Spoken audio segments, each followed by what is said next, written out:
You can have a stress resilient mindset, and that instead of seeing stress as a threat, you see it more as a challenge. Hello, welcome to The Rare Life. I'm your host, Madeline Cheney, and Happy New Year's! This episode is all about the power of mindset with life coach Claudia Taboada, and is full of techniques to empower ourselves despite chronic stress and fatigue. A perfect segue into the new year. But first, I would like to remind you to please send in your favorite takeaways from season 2. It can be anything that you loved about it. Please record your message by clicking the link in the show notes. It's super easy and I can't wait to hear from you. I will use a few of the recordings for season 2's finale episode as we celebrate another awesome season. Do you ever feel victimized by your child's diagnosis and struggles? I sure do. This episode really comes down to recognizing the power that we hold to change what we can and accept what we cannot. And I love that. In our conversation, Claudia shares some really practical tips and ideas on how to remain mindful of what is stressing us and how we can create an empowered mindset. Now, in this episode, Claudia has a lot of awesome ideas. And I know that if you're anything like me, you will feel totally overwhelmed by all of the ideas. But I recommend just listening to the episode and picking out maybe one thing that you want to start trying, one place where you would like to improve, and then just work on that. And maybe even make a New Year's resolution related to it. But I've realized in my life that consistency is key and is more attainable than trying to do all of it. So a bit about Claudia.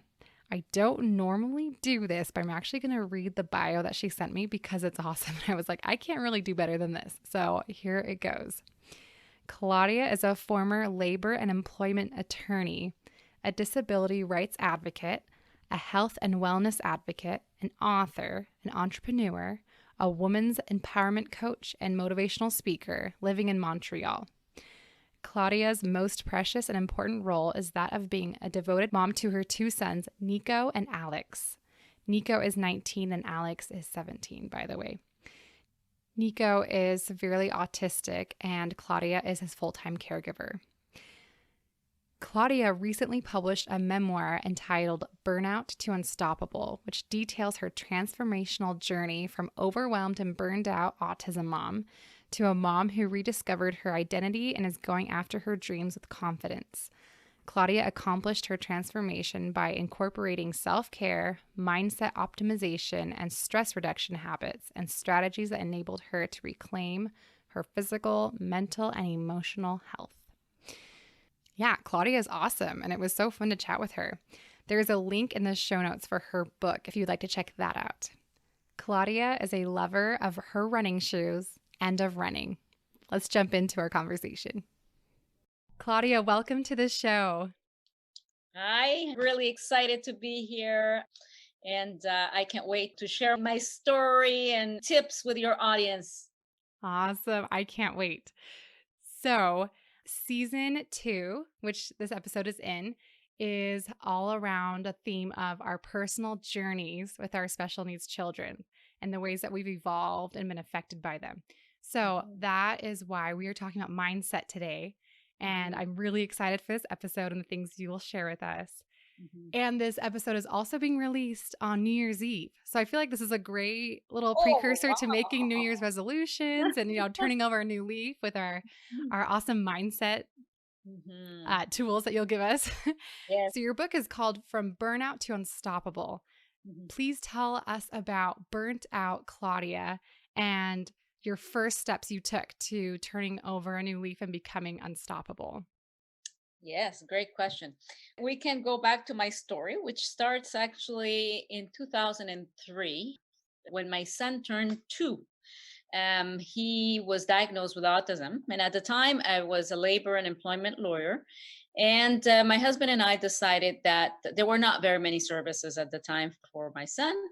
and that I would stay at home for some time. Initially, it was going to be a sabbatical, a 2 year, 3 year sabbatical, but it was much more longer than that. Mm. And so I became his full-time caregiver. I was not only his mom, but I was his teacher, his therapist. I was his occupational therapist, his advocate, his program intervention manager. Mm. I became the ultimate super autism mom. And the problem was that I completely lost myself. I was burned out. I was overwhelmed. And I basically lost my identity. My identity was being my son's caregiver, but that was Right. it. I completely lost myself. But at the time, when you're in that journey, you do not realize it because, there is always that thinking that you need to help your child. You have to leave no stone unturned in order to find the best therapies and all that. The problem Mhm. is that we lose ourselves as well at the same time. So I didn't even know that I had lost myself. Like, I mean, I probably had several burnouts without even realizing it because I was all so minded to, helping my son through his journey. I had a kind of like a wake up call. I was so exhausted, mentally and physically exhausted, that I almost had a car accident with Oh, my son in the wow. back. I fell asleep at the wheel, like it was like a second. And thank God that there were no incoming cars because otherwise would have Mm. been well. So that was a wake up moment. But again, I was so immersed in my journey of being the super autism mom that I knew that I needed to get out of that cycle of burnout and overwhelm, but I didn't know how to. And it Right. was only by accident that when my son was about, I think he was 8, that we were offered a guide dog for him. Mm. And I, at the time, my husband was traveling a lot, so I had to take the dog out. And I was telling myself, how am I gonna do? I cannot even take care of myself, Right. and I'm gonna be taking this dog out, but I had no choice. So Yeah. I started taking the dog, and it was no more than 10 minutes. It was like, little short walks that I would take Mhm. the dog. And 5 days after I started these walks, something magical happened. I I realized since my son had been diagnosed, I had not taken a walk by myself or being by myself. Mm. It was, a sudden realization. And these little walks, I started to crave these walks, and they gave me the mental space for self reflection and self Right. discovery. And I started to, as I said, I started to crave these walks. And they became, it became a routine. I had no choice to take the dog. So I would go every day. And eventually, it became a routine. And then I saw that my neighbors, they were runners. They would jog in the morning. I said, well, you know what? I might as well, since I'm going out with the dog, I might as well start jogging. So Yeah. I at the time I didn't even have proper running shoes. And I went to the store. I remember going to the store buying myself some running shoes. And Mm. at the time it was the beginning of the winter here in Canada. It's always, the snow and stuff. And I went Mhm. to the store and I asked the girl, what do your runners wear in the winter? Is there some specific shoes that you get? And then she goes, well, we runners, we buy, the normal shoes. And I was like, okay, I get it. I'm not a real runner, but I don't care. I'm going to start. But anyways, I started jogging. I could not jog more than 2 minutes when I Okay. started, but I didn't care. I persevered because I knew that I was already on a path, on a path Mhm. of transformation. And maybe 5 months after I started jogging, I found out that there was this race on my birthday, a 5K race. And Mm. I said to myself, you know what? I'm going to register. It's going to be my birthday present. And I registered for this race. At the time, I could not run more than 3K, but Mm. I registered for the race because I knew that if I registered, that would give me I would have a goal and I would Right. keep going.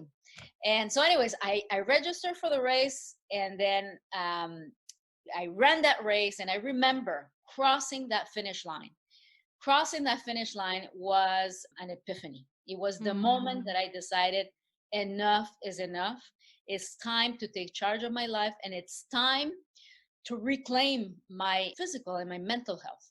Right. because, as parents of special needs children, we need to have the mental strength, the vitality, and the energy to endure the journey, because it's Right. not a sprint, it's a marathon. So we really need to start at the outset. As soon as you get the diagnosis, make sure that you are taking care of yourself as well, because Right. otherwise you're going to burn out and you're not going to be able to endure the long term journey. So, anyway, when that happened, I said to myself, this is it.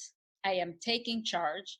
And I became passionate. I became passionate about everything self care, mindset optimization, stress reduction strategies that I could use on a daily basis to not only parent my autistic son, but also become a self fulfilled mom as well.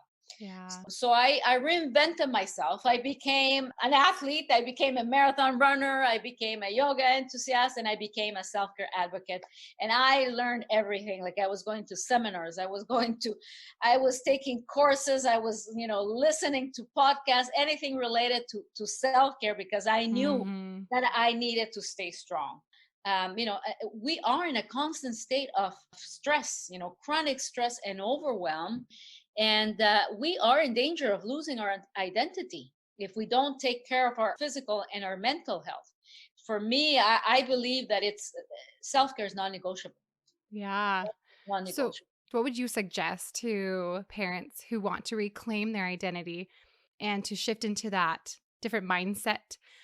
What would be the first steps you would recommend Mhm.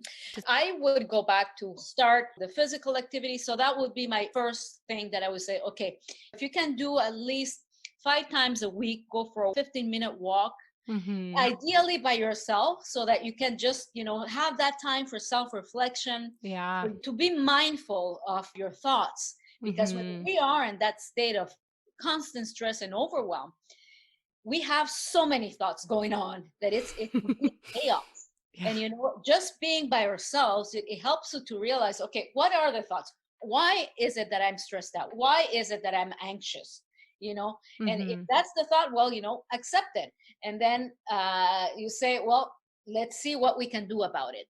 But Yeah. it's really important that we have some time for ourselves, to just have that time for self-reflection, and Yeah. ideally do some physical activity at the same time. Yeah. I love that. I totally agree. That's helped me a lot too. And I Yeah. love the idea of micro goals because Mhm. it can be so overwhelming, especially as it is New Year's resolution time.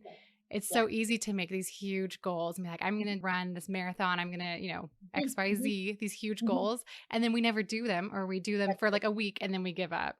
Yeah. So I Yeah. love the idea of micro goals that are And I doable. was doing some research for my second book, and the micro goals actually help our brain, because when we have a goal, a short goal that we can achieve, then we Mm-hmm. have a surge in dopamine. And dopamine, it gets us addicted to Mm-hmm. keep coming back.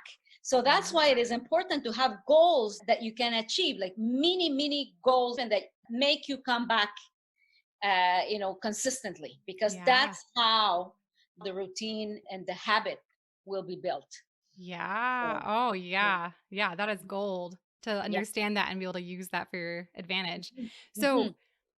in one of your video trainings on your Facebook group, you said initially you didn't even know the meaning of mindset. So, would you mind like defining that? What does that mean to you to have an optimized mindset? Well, yes, as I was, when I started, I didn't even know what a mindset was, and that we could work on our mindset daily in order to stay stronger.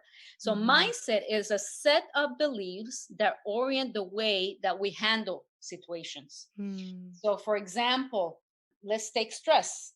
We moms, especially children, stress, you can have a stress resilient mindset, in that instead of seeing stress as a threat, you see Mm. it more as a challenge. You see it more as an opportunity to learn and grow. So, it can be something like my son, he's very anxious, and he's very Mm. anxious to sound. So sometimes he can throw a tantrum because he's extremely hypersensitive to sounds. Mm. I've learned to just accept that he's going to have a tantrum, but Mm-hmm. then, in my mind, instead of feeling threatened by the tantrum, I'm just thinking, how can I help him? Like, can I ask the teacher or an OT, what are the tips that she could give me to help him in Mm-hmm. this situation? So Right. really, instead of feeling fearful of what's happening, just, switch it around and put it into action. Like, what action can I take in order Mm-hmm. to help him the next time? Because Yeah. probably when that's happening, you cannot do anything. But the next time, I'm going to observe what he's doing and try to see what are the different actions that I can take for the next time. We really have to work on our mindset Mm-hmm. daily, on a daily basis. And, I have the top tips, for Yeah. example, for us moms to really see stress and challenges, because our life is challenges. Yeah. See these challenges as opportunities to learn and grow. Yeah. And instead of falling victim to those things. Mm-hmm. And that's one. The other very important tip is to control our focus. Because this Mm. is something that we really have to control our focus. There's ways that we can control our focus. Focusing on what we have, which is Mm-hmm. gratitude. Focusing on what we can control in the Right. present moment. Because, we tend to focus on the past or focus on future anxieties. I remember, as an autism mom of a severely autistic child, I was always thinking about what's going to happen when I'm no longer there.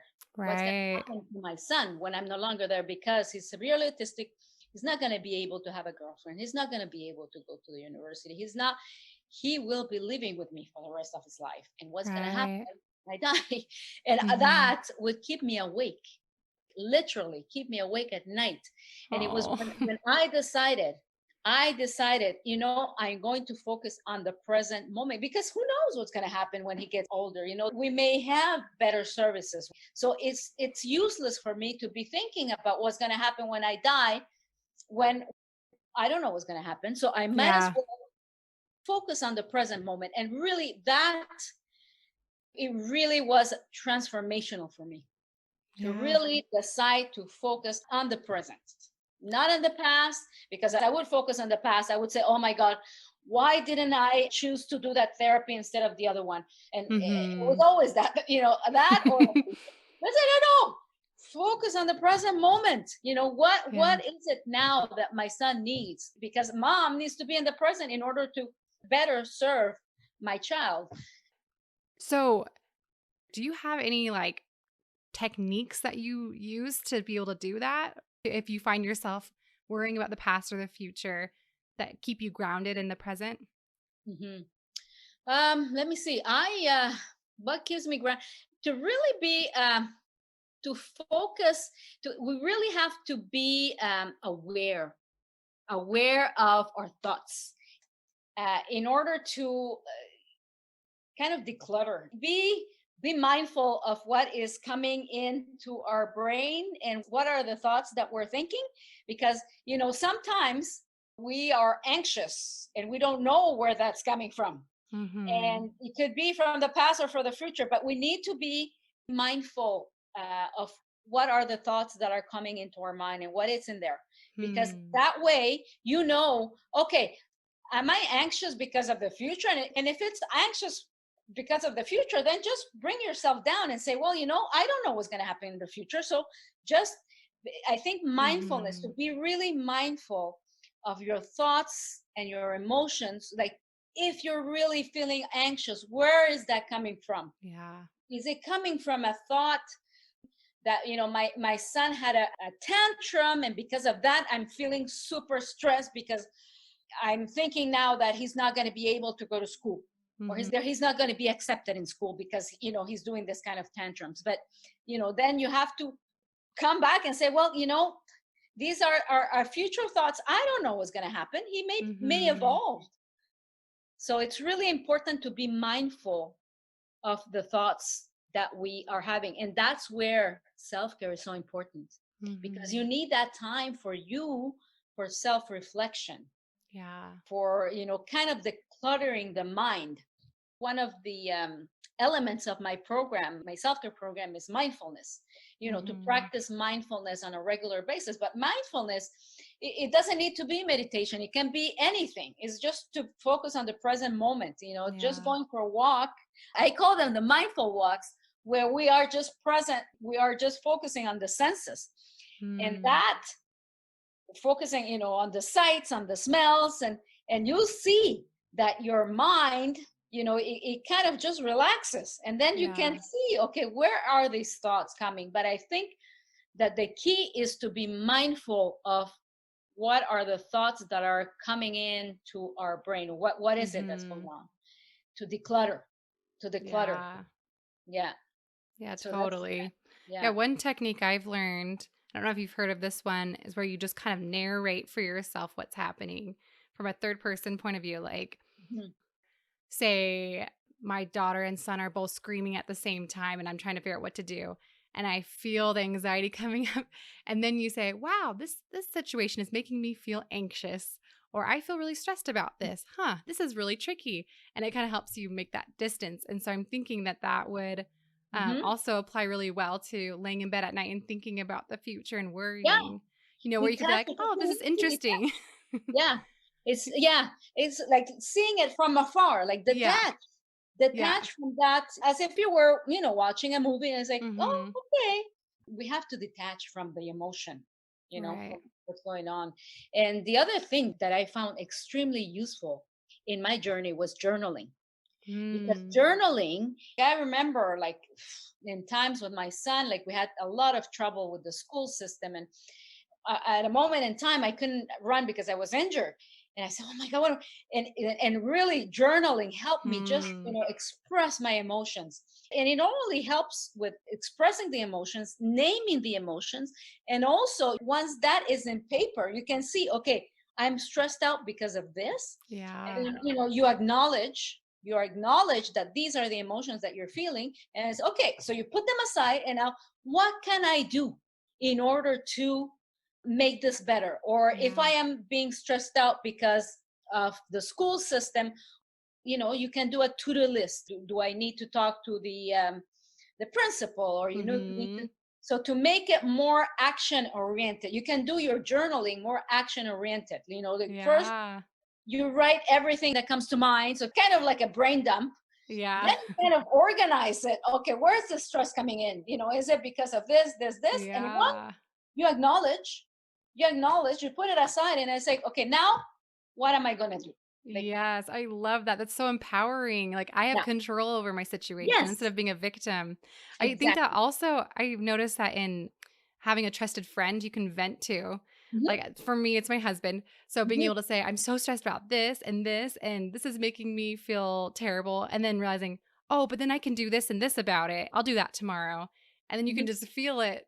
It becomes Yeah, so much lighter when you chop it down into yeah, fixable tasks. that's it. Well, there's actually research that when you get it out and then you name your emotions, Mhm. that it just kind of helps you realize, okay, so this is what I'm feeling. Okay, now what can I do now? So it kind Mhm. of empowers you. It Yeah. empowers you to take action and not feeling victim, because I think that's the overall theme, is not to feel victim, but to Right. actually take control, to become resilient. That's what we need Yes. as parents of special needs children. To really, Yes. we need to become resilient, because it's a long journey, Mm. and we need that energy, all the energy that we can get. Yes. No, I love that. I think the special needs journey, it lends itself to feeling victimized because all these things feel like they're happening to you or to your That's child. it.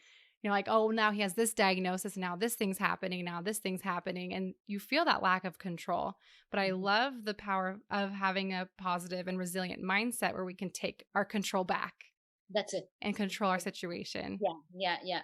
One of the things that Tony Robbins says, think Mm. about this is happening not to me, but for me, Yeah. meaning that, you are going to do something for, whatever is happening to you, you can actually have control and eventually, help other people like you are doing, you with your Mm. podcast, you know, Right. this is happening for you because now you are helping other parents, or Right. me, for example, the same thing. At first, when I didn't have this mindset tools, I would always feel like, oh my God, why is this happening to me? Why Yeah. am I here? Why me?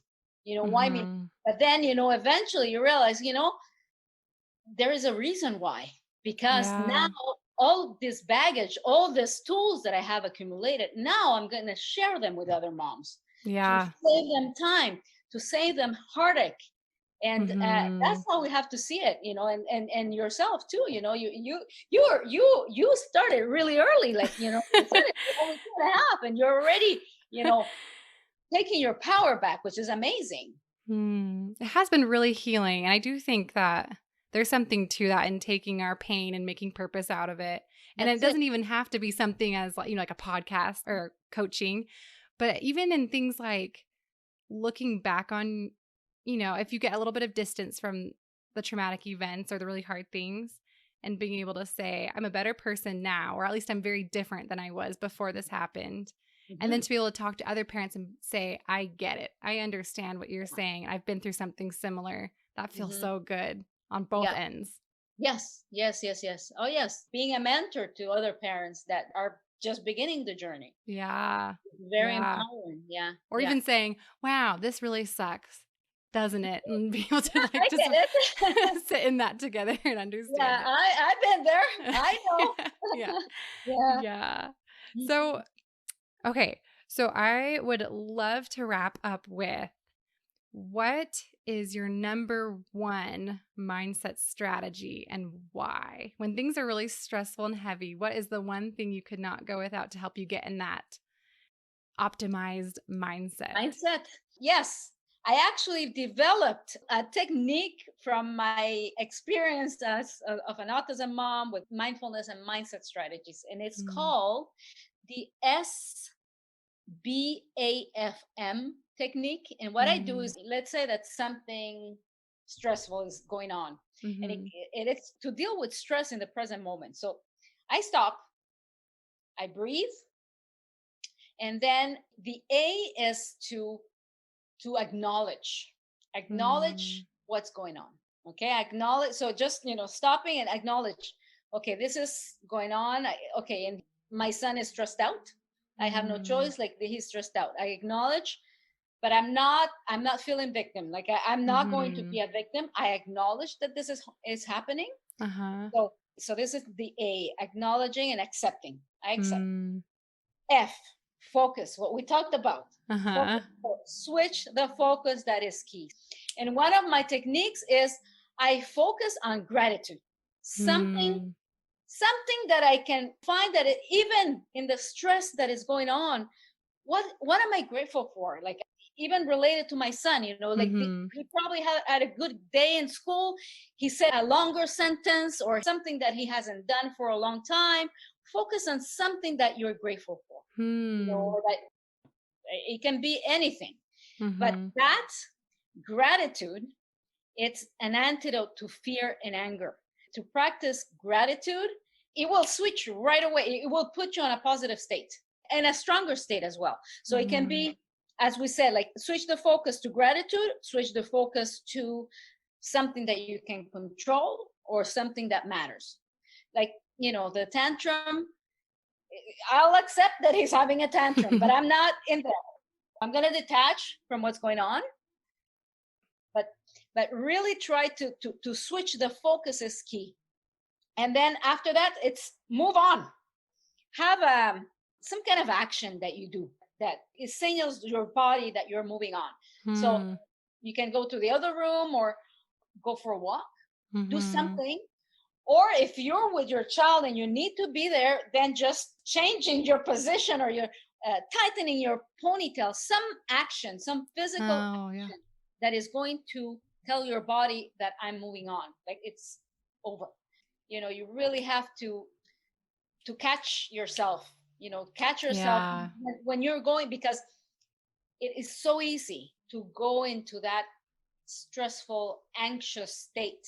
And it's a state that can keep you like that for the rest of the day or for the rest of the week. So this is why it's so important to catch yourself as soon as you feel, that wave, the negative wave coming back. It's something that you can do. The other, a quick, before we leave, one of the things, mindset strategies that I use also on a regular basis is that I feed my mind with positivity. And that means that I'm feeding my mind when I'm doing chores, like house chores, like cleaning or folding laundry. I'm listening to podcasts, podcasts with inspiring guests. I'm listening to audiobooks on personal development, or I'm listening to courses, something that is keeping my mind occupied. Right. And ideally something that is keeping me motivated. So podcasts are great. Podcasts are great. So, doing a list. Yeah, I find that is such a great way to get, inspired, because sometimes you see people that are going through even worse situations that we are, and they're still going through, they're still persevering. And that is very empowering, I find. Yeah, it's very contagious. Yeah. That's one of my tricks, to really be listening to something motivating or inspiring, like on a regular basis, like every day. Yeah. And I started this actually just like when COVID hit. I said to myself, like, I'm so stressful and my kids are stressed out and they don't need a stressed mom. So I need to feed myself with positivity. Right. To stay strong. And it's a great way to stay positive. The point is to really keep that strong, positive mindset as much as you can. Yeah, I really love that. You need to stay strong for the long term and work on the mindset every day. Well, thank you so much, Claudia. I love all these strategies you've given us. I'm so excited about it, and I love your passion for this topic. Thank you so much for joining us. Thank you for having me. I love it.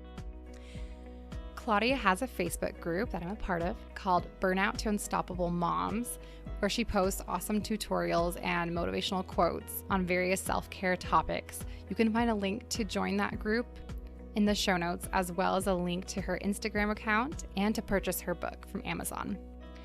In the show notes, you can also find a link to record your takeaways from season 2. Join me next week for my solo episode as we chat about the fact that you and I are exactly what our children need. Don't miss it. See you then.